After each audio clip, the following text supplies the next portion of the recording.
Tumeanza, muda umeenda, lakini yote heri. Huwezi kujua kwa sababu ya hali ya hewa. Najua tu mzee Mikidadi, mzee wetu, tumekuwa wote. Hili limeenda vizuri. Mzee Mikidadi, mpigeni makofi kwanza.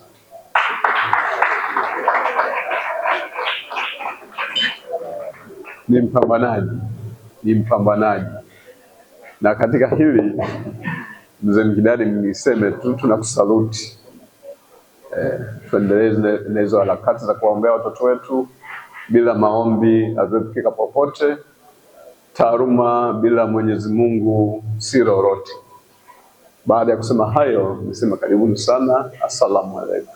Sheikh Osman, karibu na wewe utoe nasaha kwa watoto wetu kabla ya mgeni rasmi.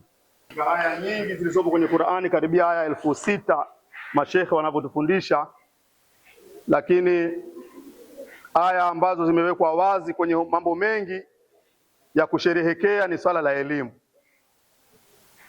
kwamba kusherehekea elimu pale Mwenyezi Mungu aliposema qul bifadlillahi wa birahmatihi fabidhalika falyafrahu. Kwa hiyo tunaweza tukafurahi kwa mambo mengi, lakini jambo ambalo Mungu ameliwekea wazi kwenye kitabu chetu ni swala la elimu, kuona kwamba elimu ni jambo bora sana. Kwa hiyo naungana na waliotangulia kuwapongeza walioandaa jambo hili, ambao ni uongozi wetu wa shule pamoja na mzee wetu na wanafunzi na wazazi kwa pamoja wote, lakini na sisi tuliohudhuria hapa tumekuja kulipamba jambo hili. Kwa hiyo Mwenyezi Mungu atulipe kila laheri. Sehemu ya pili kwa ufupi, mashehe, kama nitakosea nitaomba mtanirekebisha. Katika utambulisho ambao mzee wetu aliutanguliza mwanzo, kuna sura moja kule inaitwa Suratul A'la, ile sabihisma rabbikal a'la. Mwisho wa ile sura kuna aya za mwisho zinasema suhufi Ibrahima wa Musa, inna hadha la fi suhufil ula suhufi Ibrahima wa Musa. Aya hii kuna majina yametajwa, lakini majina ya mitume, lakini kuna baadhi ya waumini wa Kiislamu ambao hawaijui vizuri tafsiri ya Qur'ani, wakiona neno hili, kuna watu walileta mzozo sehemu kwenye taasisi, walijenga msikiti wakashirikiana wengi waliojenga, lakini sana waliokuwa wako mstari wa mbele ni watu kama watatu wanne. Lakini imamu aliyekuwa akisalisha kwenye ule msikiti, kama unavyojua kila mmoja ana utashi wake Mungu aliyomuumba nao, unapenda kusoma sura fulani fulani. Kwa hiyo maimamu wa msikiti ule ilikuwa wanapenda sana kusoma hii sabihisma. Sasa mwisho wanasema suhufi Ibrahima wa Musa. Kwa hiyo katika wale waliokuwa wameasisi lile jambo, wamelifanya ile taasisi iendelee, walikuwa wengi, lakini akiwemo na Ibrahimu na Musa. Sasa wale wenzao wakawaingia kidogo kinyongo, kumbe imamu kila anaposalisha yeye anamtaja Ibrahimu na Musa tu, sisi wengine hatutaji. Lakini kumbe ni aya inataja tu kwamba katika vitabu vya Mungu pia kuna mbao au kitabu cha Ibrahimu na nani na Musa, lakini ndio maana ya hizo aya. Lakini wale wengine wakaona kwamba mbona imamu anawataja sana wenzetu, sisi hatutaji. Kwa hiyo kukawa na bifu kati ya baadhi ya viongozi na yule imamu wa msikiti ule. Kwa hiyo nimelitanguliza hili. Mzee wetu mzee Mikidadi akatoa utambulisho hapa, amenitambulisha mimi na Yasiri ambaye ni mtoto wetu, lakini tuna mtoto wetu mwingine hapa pia, Ibtisama, ambaye ni mhitimu na yeye yuko hapa. Kwa hiyo hili pengine linaweza likamfanya akavunjika moyo kesho asifanye vizuri, kwa sababu mbona sikutajwa kwenye utambulisho na mimi ni mtoto wa mzee yule pale. Tulikuwa na Muhammad ambaye amemaliza mwaka jana, tuna Ibtisamu ambaye ndio dada, ndio ambao ndio tunaotarajia Mwenyezi Mungu afanyie wepesi wote, lakini na Amiri alitusomea Qur'ani Yasiri hapa. Kwa hiyo na Ibtisamu ni mtoto wetu, tuko naye hapa katika watoto wangu. Lakini katika hili nilisema hii nikaona jambo dogo, ndio maana nikasema inawezekana mtoto akajongea kesho asifanye vizuri, sababu hakutajwa kwamba baba ndio yule pale. Kwa sababu kuna dada yao mmoja anaitwa Rahima. Rahima alikuwa anamiliki simu, ameshamaliza chuo na yeye. Sasa alikuwa ana simu yake, lakini mtandao wake alikuwa ni wa Tigo au Yas kwa sasa. Sasa mimi kama nimemsave Rahima Njama, ndio jina letu la ukoo lile Njama. Sasa baadaye akamiliki tena, akaingia kwenye mtandao mwingine wa Voda. Sasa ikawa ananipigia kwenye Voda, mimi nikaisave. Akaniambia baba, namba yangu nyingine, nikaisave. Sasa nikasema hii njama kule Rahima Njama na hii tena Rahima Njama. Nikasema huyu ngoja nimsave ule wepesi ambao mimi nitajua kwamba huyu naye ni Rahima, nikamsave Rahima Voda. Umeona eh? Sasa siku hiyo akanipigia simu, mimi sikupokea, alikuwa busy. Baadaye akaendelea kunipigia, alikuwa na dharura. Nilipokuja kupokea, baba mimi nimekupigia kwenye simu yangu hiyo, unaona upokei au namba yangu huna ya Voda? Nikamwambia namba yako ninayo. Iko wapi? Nionyeshe baba. Sio, unajua watoto wa squeeze tena. Kuja isave kuangalia, nikamwambia hii hapa nimeisave Rahima Voda. Basi akalia pale. Mimi Rahima Voda. Kwa hiyo ikawa mtoto anaona raha vile anaponasibishwa na mzazi wake. Kwa hiyo ikawa ugomvi sasa huu. Mimi sio Rahima Voda bwana, mimi Rahima Njama. Lakini kesi yetu kwa tumeimaliza. Kwa hiyo kuna vitu vingine kwa watoto unaona ni vidogo. Lakini pia jengine nimekuja na wife hapa, nimekuja na mama ya hawa watoto. Na yeye kama sitomtaja pia itakuwa shida.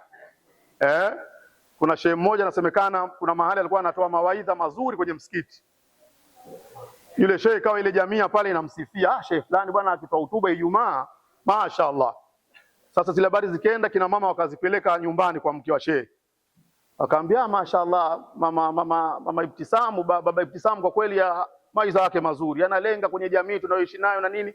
Nimetoa mfano Sasa yule mama alipoona zile sifa zimekuwa nyingi za mume wake, akasema yule shehe wenu na yale maandalizi ya hutuba masomo na mimi ndio nilimfundisha, muandalia. Sasa wale wakutana kwenye vikoba wanajuana kwamba huyu hajui chochote. Leo mama yule anasema ndio anamuandalia shehe, haiwezekani. Wale wakamkatalia, lakini yule mama alikuwa na maana yake. Akamwambia sasa kama hamuamini mimi ndio muandalizi wa hutuba, msubirini Ijumaa inayokuja, mimi sitomuandalia, muone atakavyovuruga. Basi kwa hiyo ilifika siku ya Ijumaa, shehe kweli ameingia pale, hutuba ilikuwa haikueleweka siku ile. Haikueleweka kabisa. Wale kina mama na waumini wakaamini, inawezekana kweli anatungiwa na mke wake. Mbona leo hakufanya vizuri? Basi wale kina mama walivorudi wakamwambia kweli bwana, haya mtungie, endelea kumtungia mume wako hutuba, kwa sababu hutuba ya jana hatukuielewa.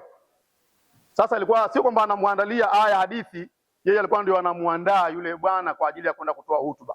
Ikifika siku ya Jumatano, yule shehe ndio alikuwa ndo siku ya kutunga masomo yale. Kwa hiyo mama yule anaandaa mkeka mzuri, anamletea chai pembeni, vitabu anamsogezea, ule utulivu anakuwa nao pale. Sasa ndio maana anafanya. Sasa siku ile aliposema simuandalii, ilipofika siku ya Jumatano, yule mama akadai talaka kwa shehe. Nipe talaka yangu. Yule bwana hajui ugomvi umeanzia wapi, leo nataka talaka. Basi Jumatano ugomvi, Alhamisi ugomvi. Mpaka shehe anakwenda kutoa hutuba, nyumbani kuna ugomvi ya talaka. Kwa hiyo mazungumzo hayakuwa mazuri. Kwa hiyo kumbe alikuwa akimjenga kisaikolojia, akimweka vizuri ili aweze kufanya vizuri. Kwa hiyo kina mama au wake zetu wana nafasi katika maisha yetu. Wakituvuruga, basi na sisi pia hatuwezi kufanya vizuri. Hata walimu wetu hawa kama watatoka nyumbani vurugu, atakuja fundisha vitu ndivyo sivyo. Kwa hiyo pia mtambue kwa kuwepo kwa mama Ibtisamu yupo hapa na mama Yasiri ambaye tumefuatana kwa pamoja. Mwenyezi Mungu atupe kila laheri. Mimi nisichukue muda mrefu sana na saa zangu. Mama mzazi ni wanasihi watoto wetu kama mashekhe walivyotangulia, na dua imelenga huko kwamba mtihani ni mtihani. Mtihani msiwe na panic na jazba. Wa kutanguliza mbele ni Mwenyezi Mungu peke yake. Vitu vyote acha nyuma, mwambie Mungu naingia kwenye mtihani, basi Mungu ndo atakayeleta ule wepesi. Maombi yana nafasi kama mkuu na msaidizi wa mkuu wa shule hapa alivyozungumza. Mungu ndio kila kitu. Kila ambacho unaona kigumu hakiwezekani kwenye dua au kwa Mungu kinawezekana. Tunaangalia michezo humu kwenye TV zetu, kuna kisa cha Yusuf ambaye tunamuita Yusuf yule. Kwa mtu kutumbukizwa kwenye kisima, washehe wanatuambia alikaa miezi 6. Wewe utio kwenye kisima alafu utoke salama, inawezekana vipi?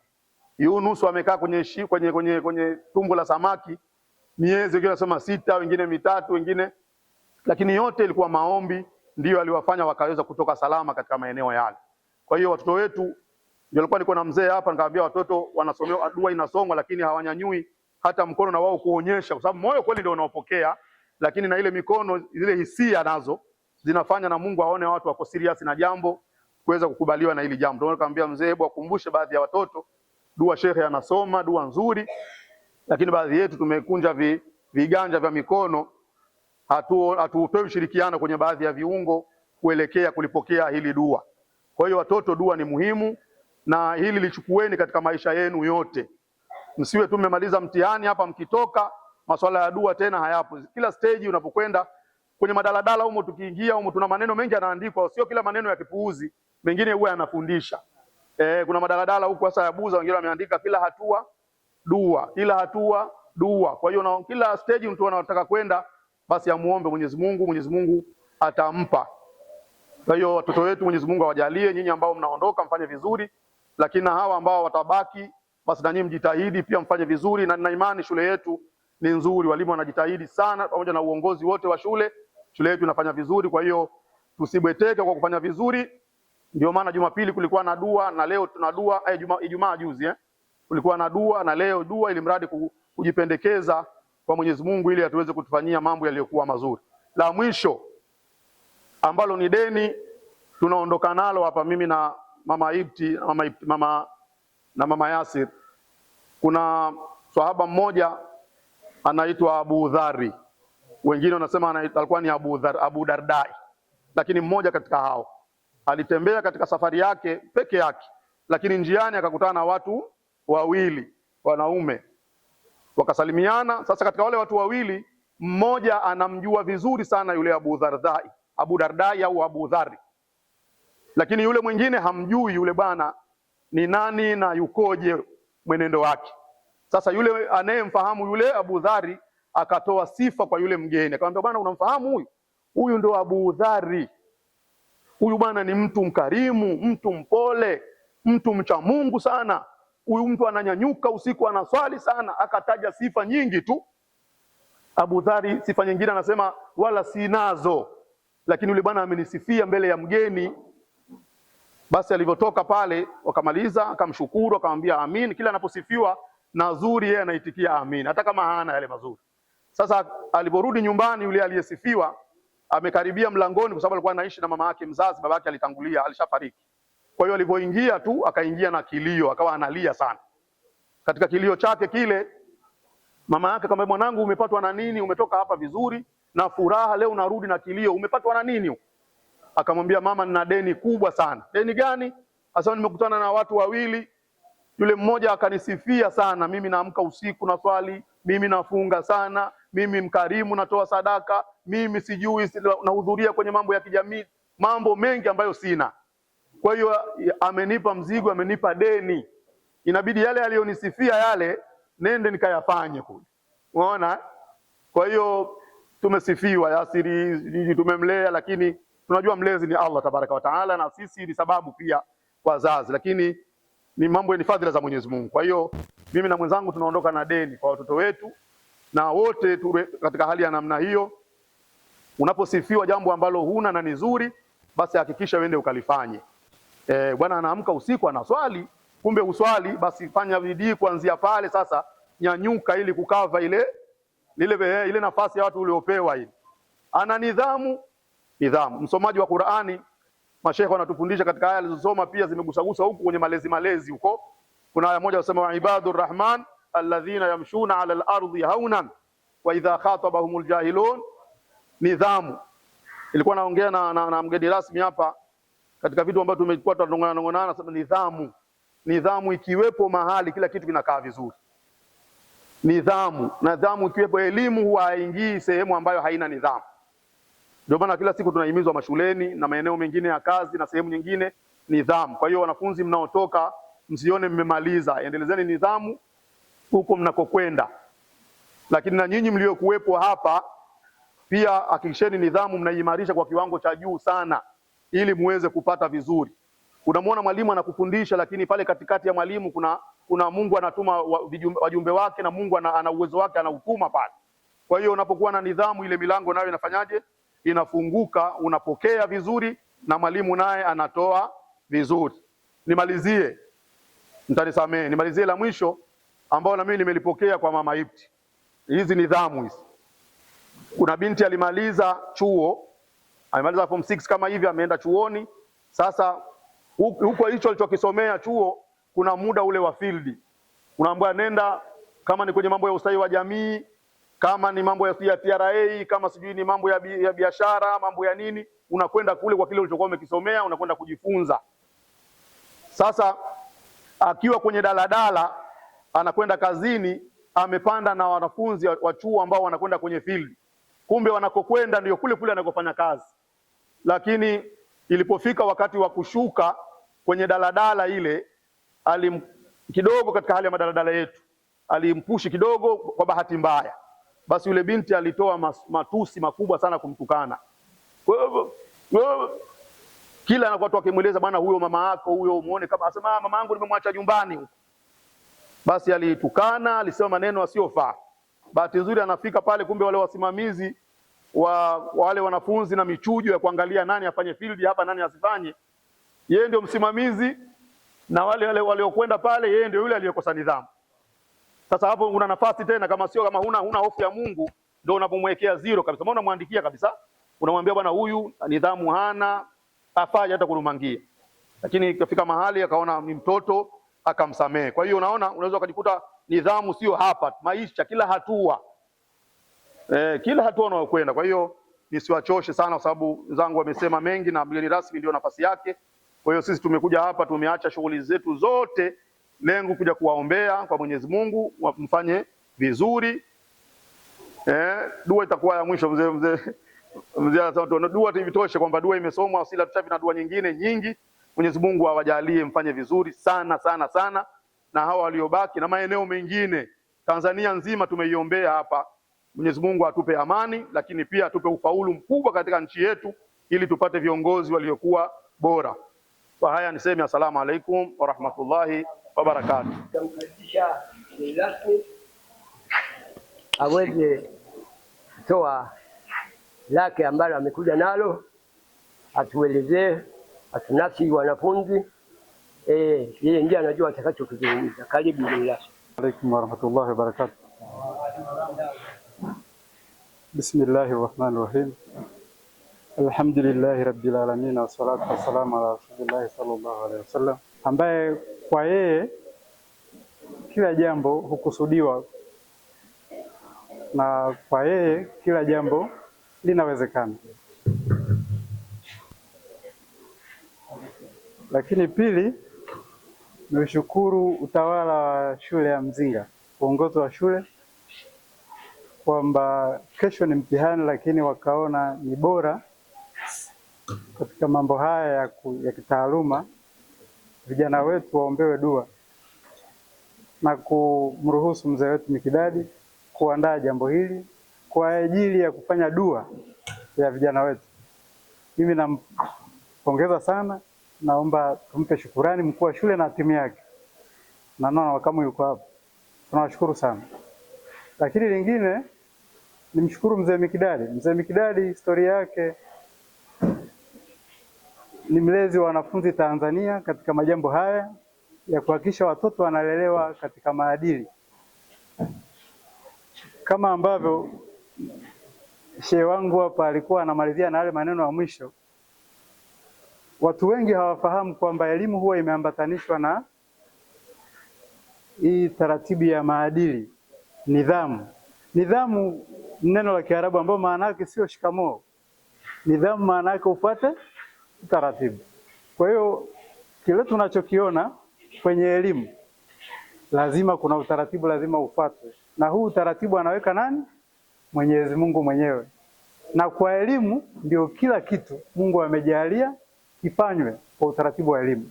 Hata wakati Mungu anataka kumuumba Adam, aliwashauri kidogo, alifanya shura na malaika, akawaambia mimi nataka kumuumba mwanadamu. Malaika walionyesha kutomwamini huyu mwanadamu, kwa maana walijua ni kiumbe ambaye atafanya mambo mengi ya ajabu, lakini Mungu akawaambia mimi ninajua kuliko nyinyi. Lakini katika ile aya mashehe wanatuambia Mwenyezi Mungu alimuumba Adamu, lakini akamfundisha. Mungu anasema wa'allama Adam al-asmaa kulla, alimfundisha kila kitu, alimpa elimu zote kwa maana nyingine. Halafu kisha akawaambia malaika, Hebu niambieni nyinyi hivi tu kama mna elimu. Nilimsema simuombe utu, niambieni. Malaika walishindwa. Hivi mwanadamu anapata sifa kwa sababu ya nini? Ya elimu. Kwa hiyo watu wote duniani wanatukuzwa kwa nini? Kwa elimu. Lakini hii elimu lazima iwe na nini? Na adabu na nidhamu. Dunia yote mpaka leo inasumbuliwa na vitu viwili. Yaani soma utakachosoma, lakini kuna ethical competence na professional competence. Yaani wasema kwamba mimi ni professionally competent, lakini kuna ethical competence. Duniani kote mpaka huko Marekani unaona mambo bora yanaenda, vitu ni hivyo vinasumbua dunia. Kwamba inawezekana ni msomi mzuri, una elimu nzuri, professionally competent lakini ethically incompetent. Kwa hiyo hivi vitu viwili, hii competence hapa ambayo ni ethical competence ni mambo ya maadili. Kwa hiyo mimi niseme katika mambo haya ya elimu kwa vijana wa kidato cha 6 mlioko hapa Mzinga na wengine sehemu nyingine Tanzania, tufahamu jambo moja la msingi sana kwenye nchi yetu ya Tanzania, kwamba hii nchi unavyoiona, wenzangu wamesema sana, hasa Shia hapa kaongea mambo mengi sana, lakini tuseme Rais wa Jamhuri ya Muungano wa Tanzania ambaye nafikiri kwa uongozi wake mambo haya yote kupimia unakuta utawala wa shule unakaa vizuri, mambo yote yanaenda vizuri. Kuna nidhamu iko pale anaitazama. Na hii nidhamu anawategemea hawa vijana tunaowalea. Hayo mambo mawili nao kuambia, anategemea vijana wawe ethically competent. Yaani pamoja na vyote vile hakikisha uwe ethically competent. Utaenda kokote utakakoenda, lakini mwisho wa siku lazima uwe na maadili mazuri. Hata jamaa alisoma zile, na mimi naomba nizirudie shehe, kwamba Mungu anataja sifa za watu wazuri. Yaani hii mambo unasoma, lakini Mungu anataja sifa za watu wazuri, kwamba waibadur rahman, yaani anataja kwa jina zuri kabisa, waja wema wa Mwenyezi Mungu, alladhina yamshuna alal ardi hauna. Hata watu, yaani huwezi kukutana na watu wajinga barabarani eti ukaanza kuwatukana, utatukana wewe. Kwa hiyo anasema anapita, hata akutana na watu ambao hajielewi, huwa anapita kwa heshima zake. Lakini wakumbushe vijana wa Kiislamu, ule shehe alimalizia aya moja akasema walladhina yabituna. Sasa hapa na yenyewe hapa, kwa nini yabituna rabbihum sujada? Kwa nini vijana mnaambiwa hivi? Kwamba angalau basi huwa hawa waje wana sifa nyingine. Hawa mambo tunaoyafanya yanahitaji msaada wa nani? Wa Mwenyezi Mungu. Na ndio maana uongozi umeandaa dua. Kwa nini tunaandaa dua hii? Falsafa ya mahafali zetu sisi za Kiislamu ni mambo mawili. Kwanza kumuomba Mwenyezi Mungu, lakini kushukuru kwamba kwa muda wote huo tuko hapa mpaka leo. Tunashukuru na Mungu ameshasema la in shakartum la azidannakum. Lazima. Yaani ukishukuru huko Mungu anakuzidishia. Wewe unashukuru kwa kumaliza form 6 ni mfunguo ya kwenda PhD. Lakini nyingine ni kwamba sasa wewe unaomba dua. Umeshashukuru, sasa unaomba dua. Mungu naomba nifanikiwe huko ninakoelekea. Vijana wetu wanamaliza kidato cha 6, lakini mbele yao kuna vitu vingine. Waajiri huwa wanaangalia mambo mengi, lakini moja ya mambo wanaoyaangalia, nilikuwa naongea na shehe, tunaambia kwamba hapa lazima uwe na profession, lazima uwe mwajiri. Mkijitokeza watu wawili, huyu ana darasa la 7, huyu ana form 4, huyu ana form 6, halafu huyu jamaa ana cheti cha VETA cha ufundi wa umeme, mkisimama pale kwenye ajira, unafikiri nani atachukuliwa? Inategemea mwajiri anataka mtu wa namna gani. Maana yake anataka uwe na ujuzi, professionalism. Ile professional yako ndio inatakiwa pale. Kwa hiyo sasa mkitoka hapa sasa, maana yake mnatakiwa mkaende kwenye professional zenu mbalimbali. Na mara nyingi sana angalia soko. Walimu nafikiri shauri, na mimi kwa sababu ni mwalimu nitapita kule kwa walimu wenzangu, kwamba tuangalie nchi imetanua uwanja wa elimu, kwamba hizi tahasusi tunazosoma unaenda kuchagua nini, lakini zile baada ya matokeo yako kutoka unaangalia sasa mimi nataka kwenda kozi gani. Inawezekana watu wengi wanaona mimi siwezi kusoma kozi fulani kwa sababu kuna vitu vingi uvifahamu kwenye hizi kozi.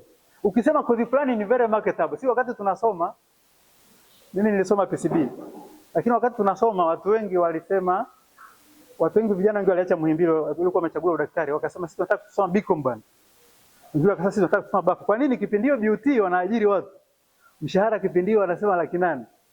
Watu wakaacha Muhimbili wakaondoka. Sasa ile course sidhani kama ni very marketable sasa hivi. Kwa nini? Kwa maana walihisi kwamba Sisi tunataka tukapata hizo ajira haraka haraka. Dunia ya sasa inataka uweze kusomea kitu na uwe na ujuzi wa hicho kitu unachotaka kufanya. Swala la maisha yako atakuwaje? Hilo nataka nikupe ushauri kwamba mwachie nani? Pata sifa kwanza. Hilo swala la maisha yako mwachie nani? Mwachie Mungu. Kwani na mara nyingi sana matajiri wengi mimi sijui kama tutapeana ushauri. Profesa ambaye ni tajiri sana, lakini wa matajiri wetu wengi hata hapa Tanzania kwetu kutana na rais ambaye labda ashakuwa ni profesa, tunao sio wengi sana, lakini watu wengi sana ambao wanafanya vitu vingi wana uwezo wao, lakini si wale waliosoma sana, sio?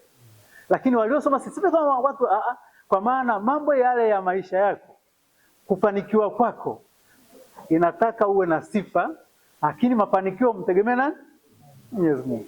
Kwa hiyo vijana mnaposoma, soma, pata sifa. Soma kozi yoyote, hakisha unaelewa, ufanye kitu chako, unaamini mimi ninaelewa. Na katika kusoma lazima uingize maadili pale vile vile. Mtatoka hapa mnaenda vyuo vikuu. Vyuo vikuu viko vingi sana. Kuna vyuo vile vya Kiislamu Zanzibar, kuna Muslim University Morogoro. Cha msingi katika hivi vyuo, utafiti mdogo unaonyesha kwamba vyuo vingi vinatofautiana kwenye ethical competence. Na mimi wakati nasoma lecture mmoja alikuwa ananiambia maneno niliyokuambieni hapa kwamba watu wengi sana wanakosa hizi ethical competence. Ndio maana vurugu nyingi zinatokea kwamba hata kule unaenda kusoma, wewe husomi huko chuo, husomi, unatarajia tu marks za kupata tu kwa sababu lecturer wanafahamiana naye. Pale unaanza kukosa ethical competence. Kwa hiyo haya mambo yao unayofanya haya yatakusumbua sana kwenye maisha yako. Yupo mtu mmoja pale Muhimbili alikuwa na masters, akawa ni boharia kabisa pale. Jamaa yule alikuwa anapata utajiri mkubwa, lakini kimya kule alivyoingia madarakani akamchomoa na cheti cha form 4. Kumbe yule jamaa cheti chake cha form 4 yeye sio cha kwake. Ila sasa alisoma, akafoja, lakini akajiendeleza hivyo. Sasa afanyeje? Ametulia mpaka sasa, yuko kule Vikindu kule, amejenga nyumba yake nzuri, amekaa kule, hana bado kisaikolojia hajakaa sawa, maana anaona mafuli. Lakini kimsingi alichokosa ni yule jamaa.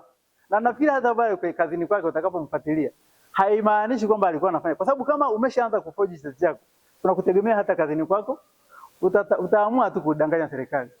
Rais kila siku analalamika, anaambiwa hivi, mbona hela zinatoka nyingi sana? Tunachangia sana. Wadau wanamwambia mbona tunachangia sana? Hapo unasema nchi hela sio nyingi sana. Kinachokosekana ni ile ethical competence. Wewe umeambiwa ukusanye bilioni 100. Umekusanya bilioni labda 200. Unamwambia unajua nimekusanya 90. Kwa hiyo hii ni ethical competence. Kwa hiyo rais ukimwangalia hasa, ukimfuatilia, anaona kabisa tunakosekana hicho kitu, ethical competence. Anahisi kwamba hawa watu wangu wanakosa hicho kitu. Anahangaika kila siku, akipangua huyu anaweka mwingine akiwa, lakini anaangalia who will be ethically competent. Wasomi ni wazuri sana. Jeshini wanasema kuna nidhamu nzuri. Wale watu waliopita jeshini wanaweza akakiri kwa nini? Ni kwa sababu hakuna hiari sana jeshini. Alafu jeshini hamna sana demokrasia sana. Yaani hakuna, sio demokrasia niisemee, lakini kwa maana kwamba hakuna sana kuonga bwana wewe. Hapo unaingia kwa kanuni, fuata kanuni, hujafuata uko nje, sio? Fuata.